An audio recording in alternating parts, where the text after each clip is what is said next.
On September 24, 2018, Federal U.S. District Judge Dana Christensen ruled to overturn the 2017 decision to delist the greater Yellowstone grizzly bear from the protection of the Endangered Species Act. This ruling was made despite the advice of leading wildlife experts who stated that the region's grizzly bear population had recovered and no longer meets the definition of threatened or endangered according to the ESA standards. Dallas Safari Club strongly opposes this decision. We stand for wildlife conservation, and this ruling flies in the face of sound, science-based principles.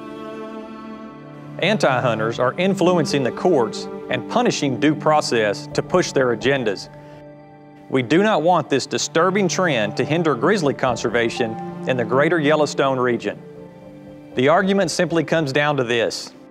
The U.S. Fish and Wildlife Service and the state game and fish biologist determined that the Wyoming grizzly population had recovered sufficiently, from as few as 136 in the 1970s to over 700 today, to justify a hunt that would permit the harvest of up to 23 bears this fall.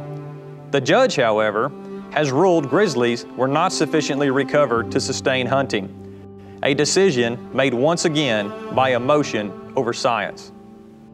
Dallas Safari Club believes that it is absolutely essential to the survival of wildlife and the preservation of wilderness to allow policy to be set by those who are trained and chosen based on their expertise to do so. This is but one battle in the Yellowstone grizzly controversy. It is not the last. Common sense, sound science-based policy will prevail. It must prevail.